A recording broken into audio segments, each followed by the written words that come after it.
Precious Insides Out. Liv, Levi, and Remy too. "What does it matter? You know you're my boy. I love you," said Remy as he stood on the sidewalk with Levi.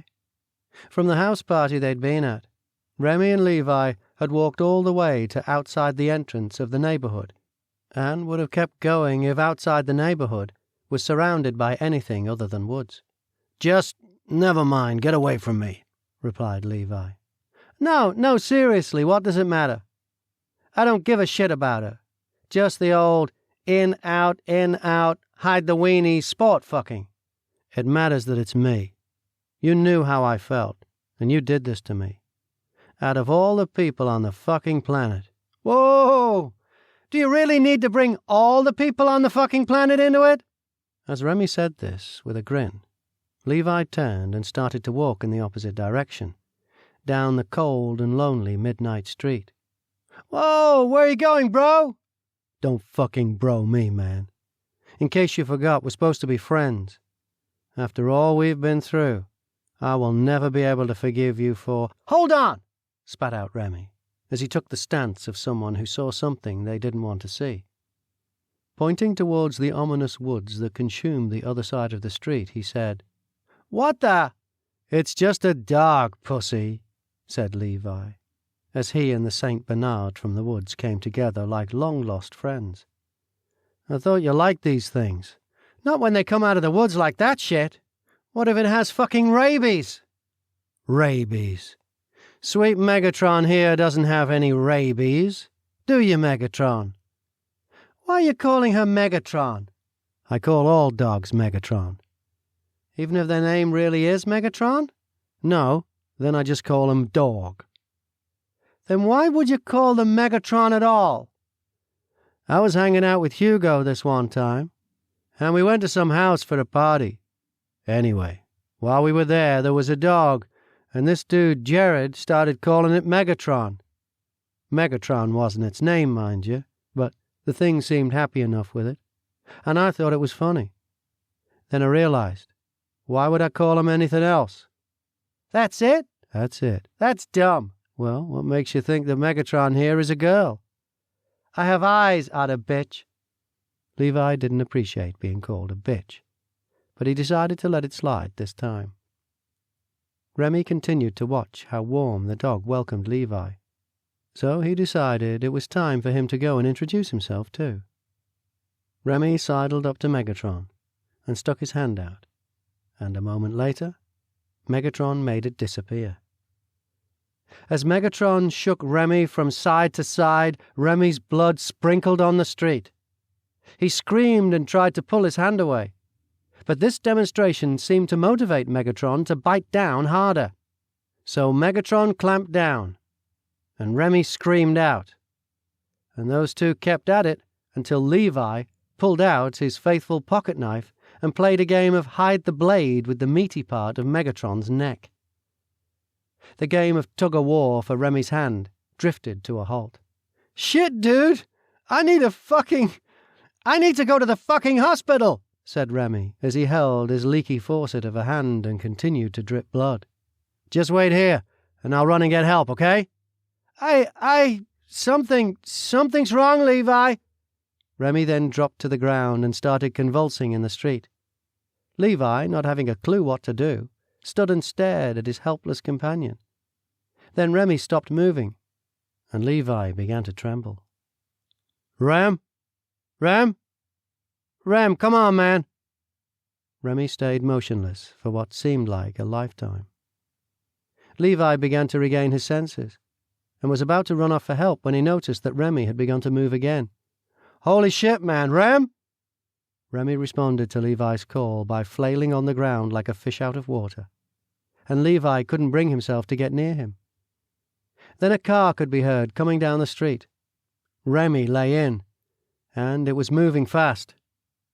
The lights from the car grew, and Levi ran to the sidewalk. He then turned and watched in silence as his helpless companion was run over by a red Honda Civic. The car screeched to a halt after rolling over Remy. After a brief moment, a young man came stumbling out of the driver's seat while fixing his pants, followed by a woman getting out of the passenger seat who looked terrified as she wiped her lips. The couple stared at Remy's beat-up body as they walked closer to it. But they both stopped walking before they reached it, as they noticed Levi standing on the sidewalk staring at them. "Hey," said the young man with little enthusiasm. "Hey," replied Levi. The young man noticed Megatron's body in the street and said, "Oh my God! Oh my fucking God! Oh my God! How could I run over a dog? Oh my God! I want to fucking die!" And he began to cry. "You didn't run over the dog. You only ran over the guy." The young man stopped crying, wiped away his tears and said, "Are you serious? Oh, thank God. Fucking crazy, right?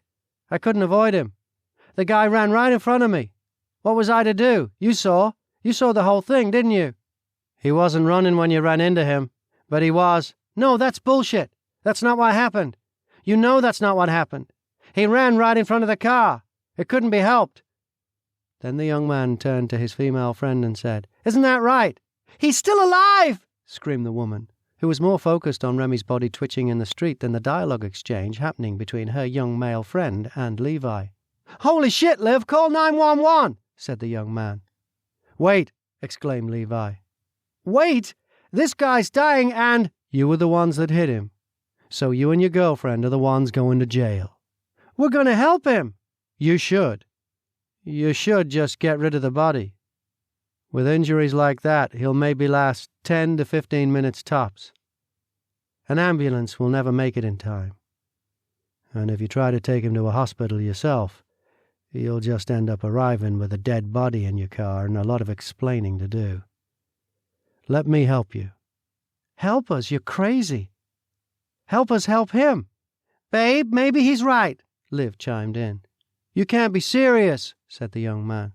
You're the one who hit the fucker." "Calm down, not so loud." "I just want to get out of here, Austin." Austin's head swung in Levi's direction and then back to Liv.